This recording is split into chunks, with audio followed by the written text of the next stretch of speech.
जो युवा अपने ऊपर मुकदमा करवाना चाहता है और जो युवा अपनी जिंदगी तारीखों पर और कोर्ट में चलाना चाहता है वो जाए उस पार्टी में। और गाँव की जान है चंद्रशेखर, ऐसा कहते हैं लोग। हाँ तो जाओ फिर जेल में बैठो, आराम से जान नहीं है फिर तो। अगर इज्जत और रोजगार और मान सम्मान चाहिए वो बहुजन समाज पार्टी में मिलेगा, और जेल में बैठ के अगर आराम से रोटी खानी है तो वो उस पार्टी में मिलेगा। अच्छा, वो ये कहते हैं कि हम पार्टी नहीं बनाएंगे, सिर्फ संगठन चलाएंगे। भीम आर्मी लोग पार्टी वो बना लिए, तो उन्होंने क्या गलती कर दी? देखिए संगठन जब तक था भीम आर्मी, हम सब लोगों ने, सर आप पूछ सकते हो, सबने सपोर्ट। भीम आर्मी थे? नहीं मैं भीम आर्मी, मैं तो शुरू से बहुजन समाज पार्टी में, मैं लोगों की बात बता रहा हूँ। जब तक संगठन था, जब तक हमारा पूरा बहुजन समाज सपोर्ट करता था, लेकिन इन्होंने कहा था कि मैं कभी पार्टी नहीं बनाऊंगा, बहन जी को प्रधानमंत्री बनाऊंगा। ये अपने ही बात से अटल गए, तो आप सोचो फिर कैसे नेता हो सकते हैं। समाज ऐसे कमजोर हो जाएगा तो फट जाएगा दो भागों में। समाज अब धीरे धीरे समझ रहा है। 9 अक्टूबर से आप देख सकते हैं, अभी इनकी मुजफ्फरनगर में रैली हुई थी, उसमें कहते 50 लाख लोग आएंगे। 9 बजे तक तो आधी कुर्सियां खाली पड़ी थी, 50 लाख के एकदम हेलीकॉप्टर से उड़ के आ गए 10 बजे। अब बताओ सफल नहीं होंगे वो? मुझे तो लगता नहीं। कह रहे हैं मुद्दे उठा रहे हैं संसद में लोगों के, पूरे समाज को न्याय दिलवाएंगे। देखो पूरे समाज को न्याय जिसने दिलवाया है वो 4 बार रही सरकार में, देख सकते हैं किसने दिलवाया, सब जानते हैं अच्छी तरह। अब लोग अंधे नहीं है, सब जानते हैं। आप 27 में रिजल्ट देख लेना। तो जो बीएसपी है उसके लिए बाबा साहब जरूरी हैं या मान्य काशीराम जरूरी हैं? हमारे लिए तो सबसे, देखो बहुजन समाज के बहुत महापुरुष हैं, लेकिन बाबा साहब सबसे पहले हैं हमारे लिए, क्योंकि बाबा साहब ने ही हम लोगों को, पानी पीने का हक भी नहीं था हमें, तो पानी पीने का हक बाबा साहब ने, जहाँ सूट वूट पहन के जो लोग यहाँ पे आ रहे हैं वो बाबा साहब के संविधान की वजह से ही आ रहे हैं। तो बाबा साहब को मानते नहीं बहुत सारे लोग। मेरे हिसाब से जो जिसमें बहुजनों का खून नहीं होगा वही शायद बाबा साहब को नहीं मानता होगा। बाबा साहब को प्रतिमा तोड़ देते रात के अंधेरे में। वो तो मैंने बताया, जब बाबा साहब जिंदा थे, जब उन्हें परेशान करा, अब चले गए, अब उनकी मूर्तियां, लेकिन उनकी मूर्तियां तोड़ने से उनकी विचारधारा लोगों के मन से खत्म नहीं होगी। ये जो इतना कटुता फैली है बाबा साहब को लेकर, कहते हैं कि जाति आधारित आरक्षण दे गए, जाति मजबूत कर दी, आपस में जो है बैर हो गए हैं जातियों में। सरकार आंदो, एक एक का इलाज होगा, जो ये ऐसे कहते हैं। जय भीम बोलने पर जान ली जा रही है लोगों की। जय भीम बोलने पे जान वो लेते हैं जिनको जाति से दिक्कत है, फिर कहते हैं कि हम संविधान लेके चलते हैं। और उन्हीं की पार्टी के लोग, अभी यहाँ पे हाथरस में मनीषा वाल्मीकि जी का बलात्कार हुआ था, अभी तक उनके परिवार में किसी को सरकारी नौकरी नहीं दी। ये सिर्फ कहते हैं न्यूज़ मीडिया में, लेकिन करके कभी नहीं दिखाते। योगी जी ने रात रात में डीएम से कह के उनकी वहीं डेड बॉडी जलवा दी थी। लेकिन अम्बेडकरवाद और मनुवाद दोनों साथ साथ चल रहे हैं आज के ज़माने में भी। देखिए बाबा साहब कहते थे कि अगर आप किसी धर्म को नहीं मानते तो किसी धर्म की बुराई करना भी आपका हक नहीं है। हमारी पार्टी जो है वो किसी एक धर्म ना किसी जात की, सर्व समाज की पार्टी है। लेकिन वो तो हिंदू राष्ट्र बना रहे हैं। हिंदू राष्ट्र कैसे बन जाएगा? ये पूरे धर्म, यहाँ पे सब धर्म मानते हैं। यहाँ आ गए हैं फील्ड में बाबा। ऐसे बाबा तो पता नहीं कितने आए हैं, ऐसे बाबा आते रहेंगे, आ जाते रहेंगे। आप इन पर ध्यान दो, बाबा एक ही है बाबा साहब, बस बाबा एक ही है बाबा साहब। अभी फर्जी डुप्लीकेट बाबा तो घूमते रहते हैं ऐसे। लेकिन इन पे कार्रवाई क्यों नहीं करे सरकार? अगर ये गलत कर रहे हैं तो इनकी ही तो सरकार है, कार्रवाई कैसे करेंगी? सरकार जिस दिन हमारी आएंगी देखना, एक एक जेल में जाएगा। जो बाबा को परिनिर्वाण दिवस है, आपने बोला सब देश में सब मना रहे हैं, हर एक पार्टियां भी मना रही हैं। ऐसी पार्टियां, हर एक पार्टियां संविधान लेके भी चल देती हैं, लेकिन ये नहीं है कि वो बाबा साहब की विचारधारा पे चलती हैं। बाबा साहब का सपना जब पूरा होगा, जब बहन जी 5वीं बार गद्दी पे बैठेंगे और 29 में दिल्ली की सरकार बनेगी हमारी। लेकिन जो बहन जी कारवा लेकर चल रही है बाबा साहब को लेकर, कांसीराम जी को लेकर, जो दुश्मन है बीएसपी के, जो दूसरी पार्टियां हैं, वो भी बाबा साहब को लेकर चल रही है कंधे पे आज के ज़माने में। वो सिर्फ कंधे पे तो लेके चल रही है, विचारधारा लेके कोई नहीं चल रही है ना। वो विचारधारा को मानती हैं। वो 400 सीट आ रही तो संविधान बदल देते, वो तो संविधान नहीं बदल, 400 सीट नहीं आई इनकी। एन राव को ले आए हैं, वो कह रहे हैं ये संविधान के लेखक हैं, वो नई चीज़ कर रहे हैं बार बार। देखो ऐसे कार्टून तो बहुत आते रहते हैं, लेकिन यहाँ पे लोग इन पे ध्यान मत दो। बाबा साहब ने हमारा संविधान लिखा है। जलने वाले बाबा साहब के जाने के बाद भी उनकी मूर्तियाँ तोड़ते हैं, पहले भी उनसे जलते थे। तो ये तो ऐसे ही कारवा चलते रहेंगे, ऐसे आएंगे जाएंगे, इनसे हमें फ़र्क नहीं पड़ता।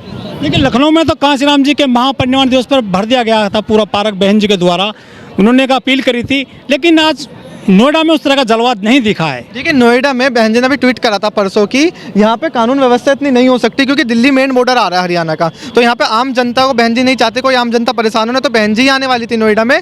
तो इसलिए यहाँ पे सिर्फ आकाश आनंद जी को बुलाया गया था। इसलिए ज़्यादा बड़ा प्रोग्राम नहीं, सिर्फ 6 मंडलों की मीटिंग थी, 12 मंडल की लखनऊ में। गृह जनपद है, आपको पता होना चाहिए। यहाँ तो ज़्यादा मजबूती से काम करना चाहिए बीएसपी वालों को। मजबूती से काम करते रहे। आपने 9 अक्टूबर को नहीं देखा, सबसे ज़्यादा बसें गई हैं यहाँ पे इस एरिया से 9 अक्टूबर को। लेकिन यहाँ का इतना क्राउड नहीं आया है, बीएसपी कार्यकर्ता नहीं पहुँचे उस हिसाब से 6 मंडलों से। पता नहीं आप किस नज़र से देख रहे हैं, हमें तो पूरे भीड़ दिख रही थी जब से हम सुबह से आए हैं। आप लोग देखिए, आप मीडिया वाले जब तक सच्चाई नहीं बताएंगे, जब तक बहुजन समाज पार्टी टीवी में नहीं देखेगी। आपका काम है, हमारा काम करना, हम काम करते हैं। लेकिन दुश्मनों को तो मौका दे दिया ना आज। आपने फिर से ट्वीट करेंगे रात को, वो कहेंगे कि देखो बीएसपी ने यहाँ बहन जी नहीं आई अपने जनपद में ही। अब एक बात बताइए, बहन जी आ जाती, किसी को कुछ हादसा हो जाता है, यहाँ पे सुरक्षा नहीं हो पाती, फिर कहते हैं कि बहन जी ने दंगे पकड़वा दिए। इनका काम है बोलना। 9 अक्टूबर को ज़्यादा भीड़ आई तो ये बोल देते कि बीजेपी की बी टीम है। अब बीजेपी ने ही परमिशन नहीं दी तो अब कौन सी बी टीम है, अब बताएं।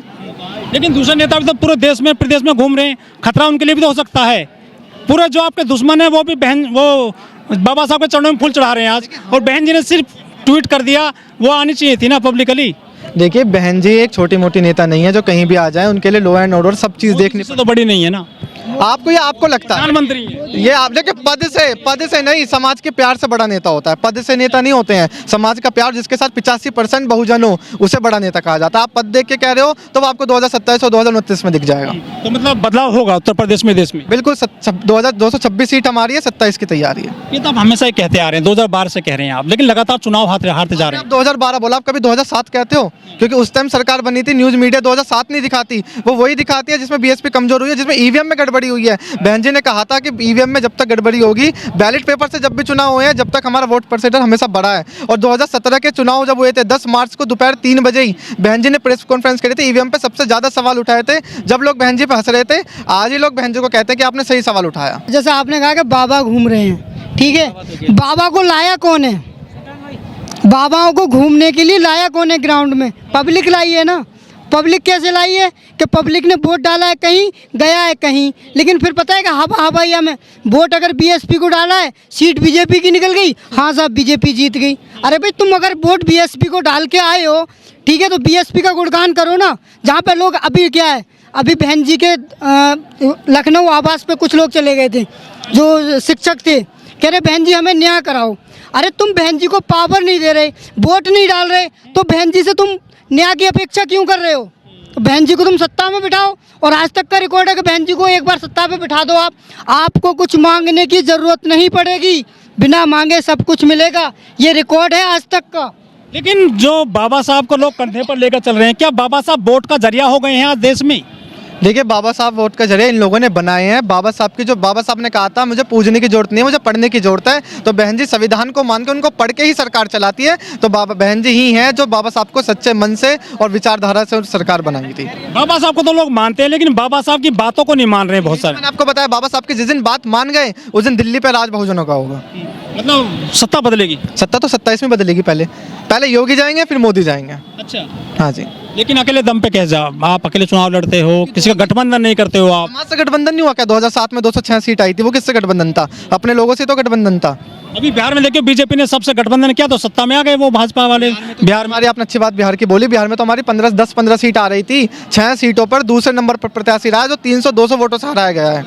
अब जो नीला गमछा है, फिल्में बन रही हैं आजकल नीले गमछे पर, गाने बन रहे हैं जाति को लेकर, चमार, जाटव, वाल्मीकि, पासी, और ये जो है ये जाति को तो आप मजबूत कर रहे हैं। बाबा साहब ने कहा था कि जाति खत्म करनी है, एनिहिलेशन ऑफ कास्ट की बात करते थे, किताब लिखे थे वो तो जाति विनाश के नाम पर। देखिए हम नहीं, बहुजन समाज पार्टी का कोई सिपाही जाति को लेके नहीं करता होगा, क्योंकि बाबा साहब ने जो कहा था कि सिर्फ बौद्ध धर्म अपनाओ और सब धर्म की इज्जत करो, कोई जाति बिरादरी नहीं है। तो बहन जी तो सर्व समाज को लेकर चलती हैं, जो मतलब हर पिछड़ा जाति, ओबीसी जाति, सब जाति को मंत्री बनाया बहन जी ने। जातिवाद कर रहे हो आप लोगों के साथ में? नहीं, हम पे आरोप नहीं हो सकता। कौन कह रहा है हम पे आरोप है?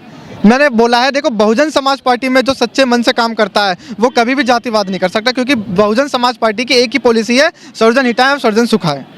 लेकिन ये तो दूसरे हाईजैक कर लिया आपका ये नारा। किसने करा? भाजपा ने। भाजपा ने कहाँ हाईजैक कर लिया? वो भी कह रहे हैं सबका साथ सबका विकास। तो ईवीएम भी हाईजैक कर लिया, वो नहीं बताते। हाईजैक कर लिया, ईवीएम हाईजैक करिए। जब भी तो देखो 19 में 17 में सरकार बननी थी हमारी, 17 सीट तो वैसे आ गई थी और 180 सीट पे दूसरे नंबर पे थे, 200-300 वोटों से थे। जी के बाद कौन? बहन जी के बाद आकाश आनंद जी, बहन जी ने कर तो रखे हैं, जो आज आए तक नेशनल कोऑर्डिनेटर है। बदलाव होगा, आकाश आनंद करेंगे बदलाव? आकाश आनंद जी अभी तो बहन जी करेंगे और आकाश आनंद जी भी बाद में बहुत बदलाव करेंगे, साथ में काम कर रहे हैं। और आ गए हैं नीले गमछे वाले। पता नहीं आप किसकी बात कर रहे हैं, हम तो जानते नहीं।